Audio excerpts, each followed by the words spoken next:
Good morning, students. We are studying the chapter 13 of Civics, Functioning of Indian Democracy.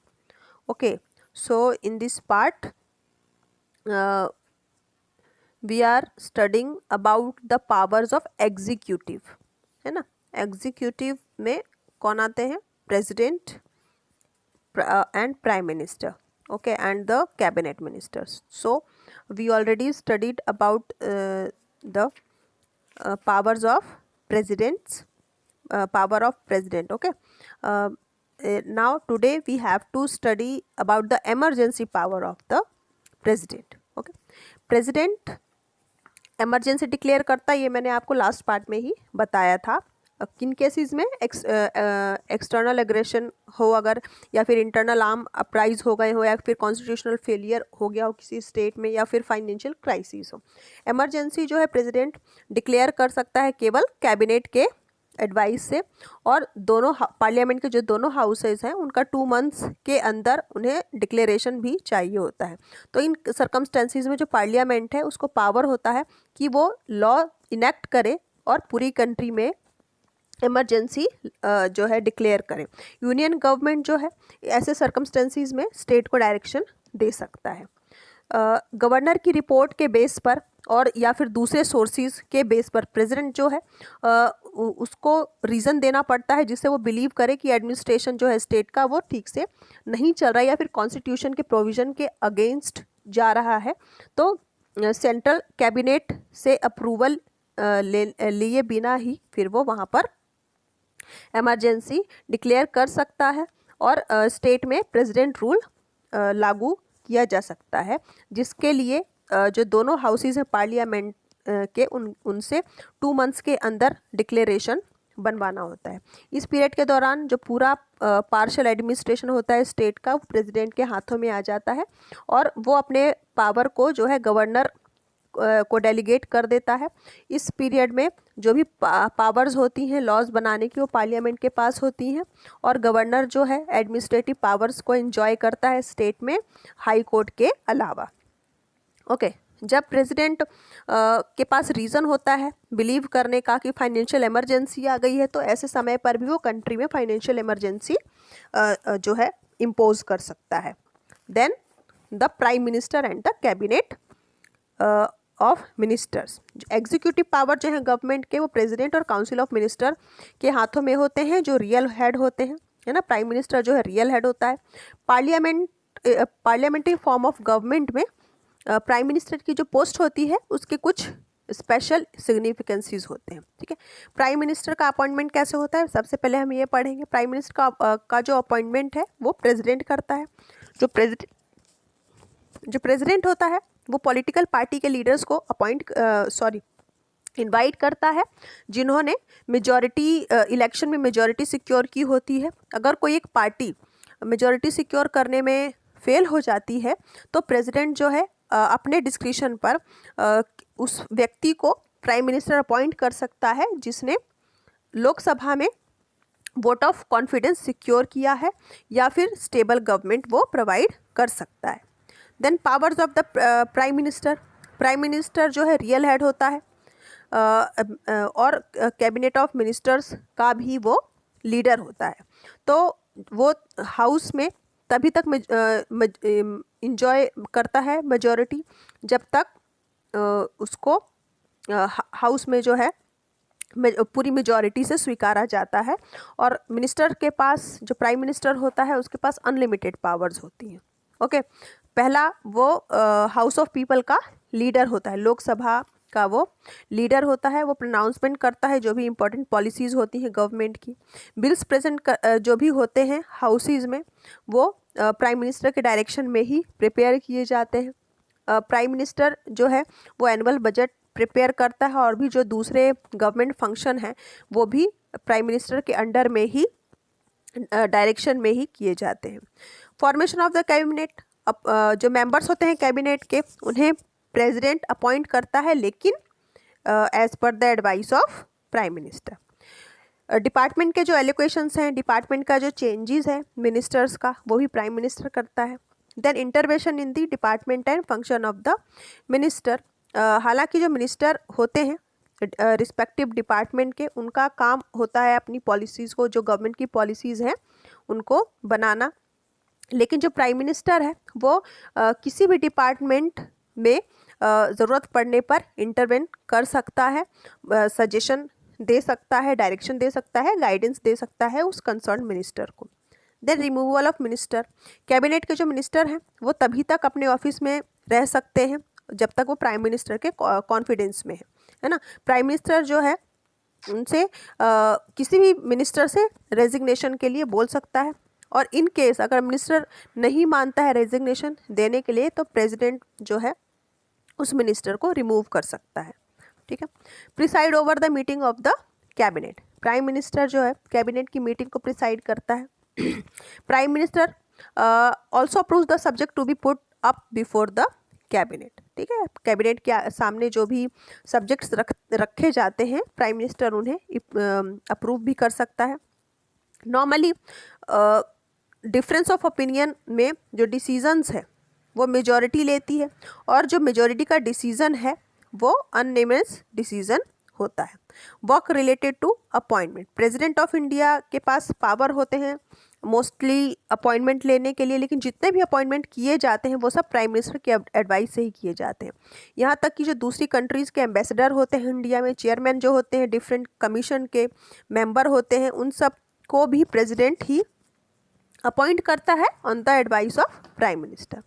Then authorise spoke person of government, prime minister जो है authorise spoke person होता है government का country में, तो और साथ ही वो फॉरेन कंट्री के जो स्पोक्स पर्सन होते हैं उसको भी प्राइम मिनिस्टर ही ऑथराइज करता है। Now general election, actually prime ministers election.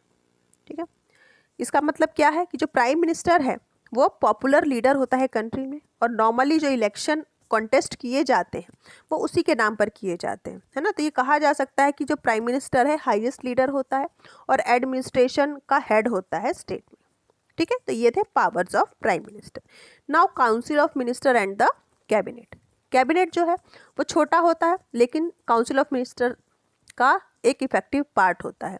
Council of minister में प्राइम मिनिस्टर और दूसरे मेंबर्स होते हैं। मिनिस्टर 3 कैटेगरीज में होते हैं, cabinet minister, state minister and deputy minister. तो जो काउंसिल ऑफ मिनिस्टर होते हैं, काउंसिल के जो मिनिस्टर्स होते हैं वो जॉइंटली रिस्पॉन्सिबल होते हैं पार्लियामेंट के लिए। जो काउंसिल का हेड है वो प्राइम मिनिस्टर होता है, और रियल पावर जो है गवर्नमेंट की वो काउंसिल ऑफ मिनिस्टर में ही होती है। तो स्पेशल फीचर्स क्या हैं कैबिनेट या फिर काउंसिल ऑफ मिनिस्टर की? पहला, supremacy of prime minister, prime minister जो हेड होता है काउंसिल ऑफ मिनिस्टर का, तो वो काउंसिल ऑफ मिनिस्टर की मीटिंग्स को प्रिसाइड करता है, मिनिस्टर को सेलेक्ट करता है, और जो वर्क है वो डिस्ट्रीब्यूट करता है उनके बीच में, और उनकी पोस्ट जो है उनको वो रिमूव भी कर सकता है। ये प्रिविलेज होता है प्राइम मिनिस्टर को। तो जो इम्पोर्टेंट रोल होता है गवर्नमेंट में वो वही करता है। कोई भी मेंबर कैबिनेट में प्राइम मिनिस्टर के विशेष के अगेंस्ट काम नहीं कर सकता है। Then joint responsibility, council of minister जो है जॉइंटली रिस्पॉन्सिबल होते हैं पार्लियामेंट के लिए किसी भी एक्ट के लिए। अगर एक मिनिस्टर कोई भी एक्ट अगर करता है तो जो कंसर्न डिपार्टमेंट का मिनिस्टर होता है वो केवल रिस्पॉन्सिबल नहीं होता, बल्कि काउंसिल के सारे मिनिस्टर रिस्पॉन्सिबल होते हैं उस एक मिनिस्टर के किसी एक्ट के लिए। देन सीक्रेसी, जो भी प्रोसीडिंग होती है कैबिनेट में वो सब सीक्रेट होती है, कोई भी मिनिस्टर इसे पब्लिक नहीं कर सकता है। जो एक मिनिस्टर है वो सीक्रेसी के लिए ओथ लेता है,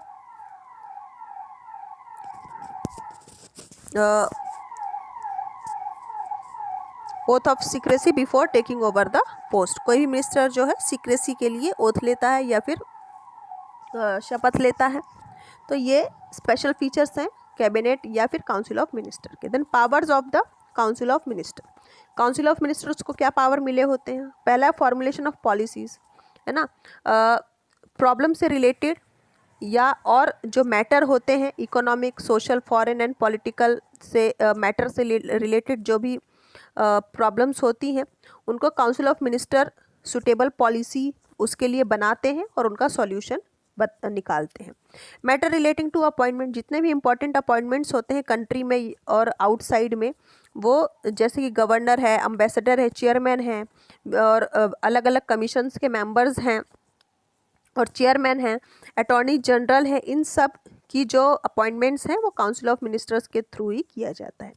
matter relating to finance, council of ministers का इनकम और एक्सपेंडिचर पर पूरा कंट्रोल होता है। फाइनेंस मिनिस्टर बजट ड्राफ्ट करता है और काउंसिल ऑफ मिनिस्टर के सामने इसे प्रेजेंट करता है, इसका अप्रूवल होता है और फिर उसके बाद हाउस में उसे प्रेजेंट किया जाता है। अगर बजट पास नहीं करता है पार्लियामेंट तो जो पूरा कैबिनेट है उसे रेजिग्नेशन देना पड़ता है।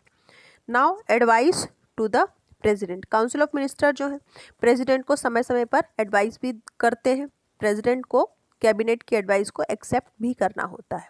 ओके, तो ये था एग्जीक्यूटिव, जिसमें हमने प्राइम मिनिस्टर, प्रेसिडेंट और काउंसिल ऑफ मिनिस्टर्स के पावर्स के बारे में पढ़ा। नाउ जुडिशरी, जुडिशरी एक इम्पॉर्टेंट ऑर्गन है गवर्नमेंट का। हमारे देश में डिफरेंट जुडिशरी सिस्टम है, अलग अलग स्टेट और यूनिट्स में एक यूनिफाइड जुडिशरी सिस्टम अडॉप्ट किया गया है पूरे देश में, जिसे यहाँ पर आपको चार्ट के थ्रू दिखाया गया है। सबसे ऊपर होता है सुप्रीम कोर्ट, उसके बाद होता है हाई कोर्ट, उसके बाद होता है subordinate court of the state.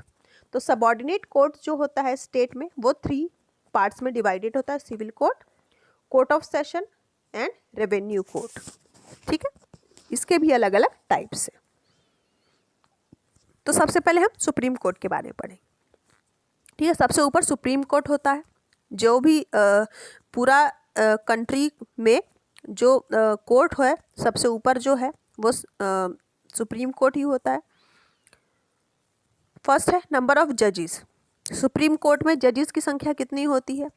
As per the article 124(1) constitution of parliament, making a law can make changes in the number of जजेस। ओके, तो कॉन्स्टिट्यूशन में जो आर्टिकल दिया गया है 124(1) उसमें पार्लियामेंट के थ्रू जो लॉज बनाए जाते हैं उनमें जजेस की संख्या जो है समय समय पर चेंज की जाती रही है। प्रेजेंटली 33 जजेस हैं और एक चीफ जस्टिस है सुप्रीम कोर्ट में। अपॉइंटमेंट ऑफ जजेस, सुप्रीम कोर्ट के जजेस का जो अपॉइंटमेंट है वो प्रेसिडेंट करते हैं।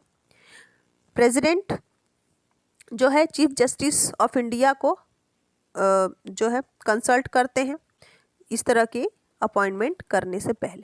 क्वालिफिकेशन ऑफ द जजेस, एक जज सुप्रीम कोर्ट का जो होता है उसके लिए कुछ इंपॉर्टेंट क्वालिफिकेशन ये है कि वो पहला तो सिटीज़न होना चाहिए इंडिया का और उसको हाई कोर्ट में या फिर 2 या 2 से ज़्यादा कोर्ट्स में लगातार 5 इयर्स तक जज की पोस्ट पे काम करने का उसे एक्सपीरियंस होना चाहिए या फिर वो एडवोकेट के रूप में एक से ज़्यादा हाई कोर्ट में 10 सालों तक एडवोकेट की पोस्ट पे रहा हो।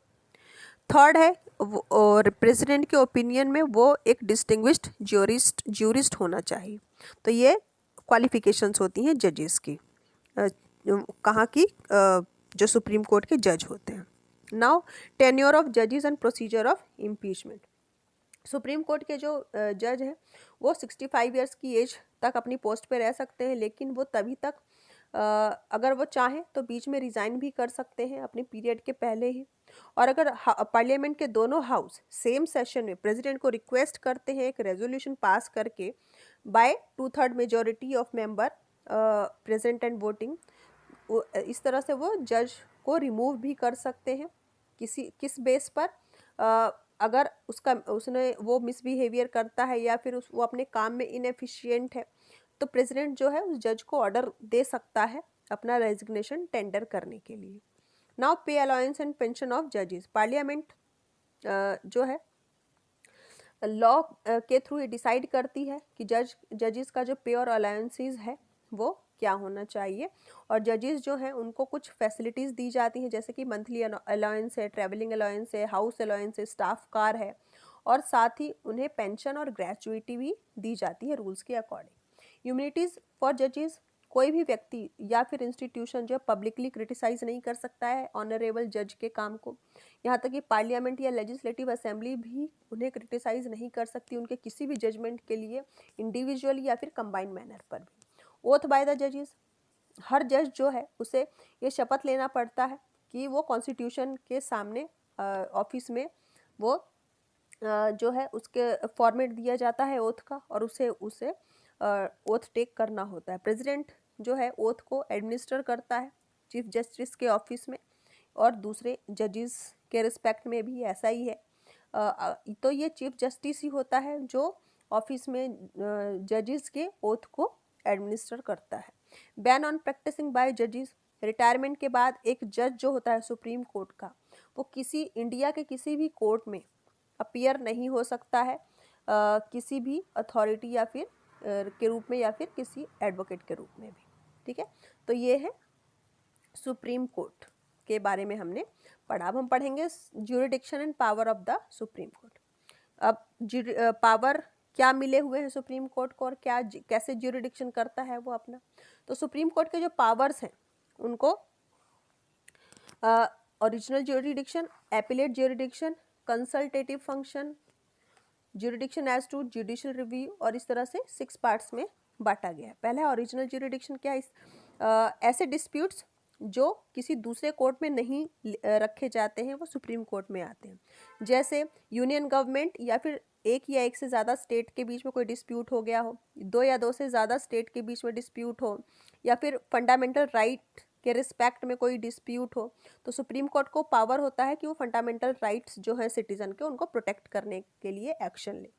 एपिलेट ज्यूरिडिक्शन क्या होता है? सुप्रीम कोर्ट जो है हाईएस्ट और फाइनल कोर्ट होता है इंडिया का या कंट्री का। तो सुप्रीम कोर्ट को ये पावर होता है कि वो कुछ अपील्स को वो सुन सकता है, जैसे constitutional appeals, criminal appeals, civil appeals और special appeals. Then consultative function, article 143 के अंतर्गत कॉन्स्टिट्यूशन के, अगर कोई प्रेसिडेंट अगर एडवाइस सीख करता है किसी कॉन्स्टिट्यूशनल या लीगल मैटर पे, तो सुप्रीम कोर्ट जो है प्रेसिडेंट को एडवाइस दे सकता है। Jurisdiction as to judicial review, supreme court को पावर होता है कि वो लॉज और एडमिनिस्ट्रेटिव ऑर्डर्स जो पार्लियामेंट ने पास किया है और स्टेट असेंबली ने उसकी वैलिडिटी को एग्जामिन करे और देखे कि ये कॉन्स्टिट्यूशनल प्रोविजन के अकॉर्डिंग है या नहीं। तो अपने इस पावर के थ्रू सुप्रीम कोर्ट जो है कॉन्स्टिट्यूशन को प्रोटेक्ट करता है। Court of record, supreme court जो है वो कोर्ट ऑफ रिकॉर्ड भी होता है। इसका मतलब ये है कि जितने भी जजमेंट्स और रिकॉर्ड्स होते हैं वो राइटिंग उसकी जो है और जो पब्लिश्ड होते हैं वो सब एक रिकॉर्ड के रूप में सुप्रीम कोर्ट में रखे जाते हैं। सबऑर्डिनेट कोर्ट में ये जो जजमेंट्स हैं ये प्रोड्यूस की जाती हैं as a example, and the subordinate courts follow them, और सबऑर्डिनेट कोर्ट जो होते हैं उन एग्जाम्पल्स को फॉलो करते हैं। अदर वर्क्स, और क्या काम करती है सुप्रीम कोर्ट? सुप्रीम कोर्ट जो है ऊपर जो दिए गए फंक्शंस हैं उनके अलावा और भी कुछ काम करती है, जैसे सबऑर्डिनेट कोर्ट्स की इंस्पेक्शन करना, इंक्वायरी करना, सेकंड सर्विस कंडीशंस को डिसाइड करना, प्रमोशन और टर्मिनेशन जो है सर्विसेज के अपने स्टाफ का या फिर सबऑर्डिनेट ऑफिसर्स का या स्टाफ का के सर्विस कंडीशन और प्रमोशन और टर्मिनेशन को डिसाइड करना। ठीक है, और कोई व्यक्ति जो गिल्टी है कोर्ट में उस व्यक्ति को पनिश करना, and the work and the conduct supreme court have standard the roots of democracy. तो जो सुप्रीम कोर्ट के पावर्स हैं और जो उनके वर्क हैं वो डेमोक्रेसी की रूट को स्ट्रेंथन करते हैं, जड़ों को मजबूत करते हैं लोकतंत्र की, और सिटीजन के राइट्स को प्रोटेक्ट करते हैं। ओके, तो ये सुप्रीम कोर्ट के बारे में हमने पढ़ा। Now administration of the state. State का एडमिनिस्ट्रेशन कैसे चलता है? फेडरल फॉर्म ऑफ गवर्नमेंट के अंतर्गत सेंट्रल गवर्नमेंट और स्टेट गवर्नमेंट ये लेजिस्लेटिव, एग्जीक्यूटिव और जुडिशियल फंक्शन को अपने अपने ज्यूरिडिक्शन के अंतर्गत डिस्चार्ज करती हैं, है ना। तो लेजिस्लेटिव असेंबली और स्टेट लेजिस्लेटर, ठीक है, इन दोनों के बारे में हम पढ़ते हैं। तो फेडरल फॉर्म ऑफ गवर्नमेंट में सेंट्रल और स्टेट गवर्नमेंट जो है अपने फंक्शंस जो है लेजिस्लेटर, एग्जीक्यूटिव और जुडिशियरी के अंतर्गत चलाते हैं। स्टेट लेजिस्लेटर जो है ये कॉन्स्टिट्यूशन के अकॉर्डिंग स्टेट लेजिस्लेटर होता है हर स्टेट में, और उसमें गवर्नर और स्टेट लेजिस्लेटर कंप्राइज होता है। कुछ स्टेट्स में लेजिस्लेटर के 2 हाउसेज होते हैं और कुछ स्टेट्स में केवल 1 हाउस होता है। 2 हाउसेज जो हैं कहाँ कहाँ पर है? उत्तर प्रदेश, बिहार और महाराष्ट्र में। जो फर्स्ट हाउस है उसे लेजिस्लेटिव असेंबली कहा जाता है और जो दूसरा है उसे लेजिस्लेटिव काउंसिल कहा जाता है। मध्य प्रदेश में केवल एक ही है स्टेट लेजिस्लेटर या विधानसभा। ठीक है, तो लेजिस्लेटिव असेंबली कैसे कॉन्स्टिट्यूट होती है या फिर विधानसभा का कॉन्स्टिट्यूशन कैसे होता है? लेजिस्लेटिव असेंबली जो है स्टेट की, उसमें मैक्सिमम 500 और मिनिमम 60 मेंबर्स होते हैं, जबकि सिक्किम, गोवा, मिजोरम और अरुणाचल प्रदेश जो है ये एक्सेप्शनल हैं, जहाँ पर मेंबर्स की संख्या लेजिस्लेटिव असेंबली में 60 से भी कम है। Organisation of Madhya Pradesh and assembly and reservation of seat. Madhya Pradesh में लेजिस्लेटिव असेंबली जो है इसमें मेंबर्स की संख्या 230 है एंड स्टेट की जो लेजिस्लेटिव असेंबली है, सीट्स हैं रिजर्व किए गए हैं शेड्यूल कास्ट और शेड्यूल ट्राइब्स के लिए। लेजिस्लेटिव असेंबली के मेंबर का इलेक्शन कैसे किया जाता है? लेजिस्लेटिव असेंबली के जो मेंबर्स हैं उनको डायरेक्टली सीक्रेट बैलेट के थ्रू चुना जाता है on the basis of adult suffrage. 1 member 1 vote के अकॉर्डिंग चुनाव किया जाता है। इलेक्शन में जो कैंडिडेट हाईएस्ट वोट सिक्योर करता है उसे इलेक्ट कर लिया जाता है, चुन लिया जाता है। तो वोटर्स के लिए क्या क्वालिफिकेशन होना चाहिए? जो वोटर है वो कंप्लीट 18 ईयर्स का होना चाहिए और उसका जो रेजिडेंट है वो उसी स्टेट में होना चाहिए, मतलब वो उस स्टेट का मूल निवासी, उस राज्य का मूल निवासी होना चाहिए और उसका वोटर लिस्ट में नाम होना चाहिए और उसे जो है वोट देने के लिए अनफिट ना डिक्लेयर किया गया हो किसी कोर्ट के द्वारा। देन क्वालिफिकेशन ऑफ कैंडिडेट के लिए क्या क्वालिफिकेशन होना चाहिए जो लेजिस्लेटिव असेंबली के मेंबर के चुनाव में खड़े होना चाहते हैं, है ना? उसे भारत का नागरिक होना चाहिए, 25 ईयर्स कंप्लीट होना चाहिए उसका, और यूनियन या स्टेट में किसी भी ऑफिस में वो प्रॉफिट के लिए काम ना करता हो और इलेक्शन कॉन्टेस्ट करने के लिए उसे अनफिट डिक्लेयर नहीं किया गया हो। जो कंडीशंस हैं पार्लियामेंट और लेजिस्लेटिव असेंबली के लिए वो फुलफिल करता हो। ठीक है, टेन्योर, लेजिस्लेटिव असेंबली के जो मेंबर का टेन्योर होता है वो 5 ईयर्स का होता है ना, लेकिन जो गवर्नर है चीफ मिनिस्टर की एडवाइस पर उसे डिसॉल्व भी कर सकते हैं 5 ईयर के पहले। काउंसिल ऑफ स्टेट जो है वो परमानेंट हाउस होता है। लेजिस्लेटिव असेंबली के क्या राइट्स होते हैं? जो मेंबर्स होते हैं लेजिस्लेटिव असेंबली के वो अपने में से एक स्पीकर और एक डिप्टी स्पीकर को चुनते हैं। स्पीकर और डिप्टी स्पीकर जो होता है वो लेजिस्लेटिव असेंबली में सेम राइट एंजॉय करते हैं जैसे कि पार्लियामेंट में स्पीकर और डिप्टी स्पीकर के राइट्स होते हैं। ठीक है, powers of the legislative assembly to frame legislation, function relating to the executive, financial function and other powers, है ना। फ्रेम लेजिस्लेशन में क्या है? लेजिस्लेटिव असेंबली को पावर होता है कि वो जो सब्जेक्ट दिए गए स्टेट लिस्ट में और कॉन्करेंट लिस्ट में उस पर लेजिस्लेशन करे या कानून बनाता है। अगर पार्लियामेंट जो है किसी सब्जेक्ट पर पहले ही लॉ फ्रेम कर चुकी है जो कि कॉन्करेंट लिस्ट में है तो लेजिस्लेशन जो है स्टेट लेजिस्लेटिव असेंबली का वो कॉन्ट्रेरी उसके नहीं कर सकता, उसके विपरीत नहीं कर सकता है ना। Function relating to the executive, legislative assembly जो है उसका एग्जीक्यूटिव पर पूरा कंट्रोल होता है। कैबिनेट जो है जॉइंटली रिस्पॉन्सिबल होती है लेजिस्लेटिव काउंसिल के लिए। लेजिस्लेटिव काउंसिल जो है वो कैबिनेट को रिजाइन करने के लिए कॉज दे सकती है। कैसे? By passing a vote of no confidence. अगर लेजिस्लेटिव काउंसिल में नो कॉन्फिडेंस का बिल पास होता है तो जो कैबिनेट है उसे रिज़ाइन करना पड़ता है। जो कैबिनेट का फंक्शन है या पावर है वो तभी तक रह सकता है जब तक कि वो लेजिस्लेटिव असेंबली के कॉन्फिडेंस में है। Then financial function, state legislative council जो है उनके वो फाइनेंशियल पावर्स भी होते हैं। एग्जीक्यूटिव जो है वो कोई भी टैक्स इम्पोज नहीं कर सकता और ना ही पब्लिक मनी को स्पेंड कर सकता है बिना विधानसभा की सैंक्शनिंग के। दूसरे पावर्स जो और हैं उसके, जो इलेक्टेड मेंबर्स होते हैं लेजिस्लेटिव असेंबली के, वो प्रेसिडेंट के इलेक्शन में पार्टिसिपेट करते हैं, है ना। लेजिस्लेटिव असेंबली के अप्रूवल के बिना जो है कोई भी स्टेट जो सर्टेन प्रोविज़न है कॉन्स्टिट्यूशन के उनके एक लिए एसेंशियल अमेंडमेंट नहीं कर सकते जब तक लेजिस्लेटिव असेंबली अप्रूवल नहीं देता है. Okay, so these were the powers of legislative assembly and legislative council. Now next is the state executive. State executive में गवर्नर है, चीफ मिनिस्टर है, काउंसिल ऑफ मिनिस्टर्स है, ठीक है. देन जुडिशरी है. उसके बाद जुडिशरी में हाई कोर्ट, लोकल एडमिनिस्ट्रेशन और विलेज एडमिनिस्ट्रेशन है. वो हम नेक्स्ट क्लास में कवर करेंगे. ओके, इतना जो पार्ट है आप उसको बहुत अच्छे से पढ़िए और जो एक्सप्लेनेशन है उसे बहुत ही केयरफुली आप सुनिए. Otherwise you could not understand the chapter, so please listen carefully. Till then, goodbye.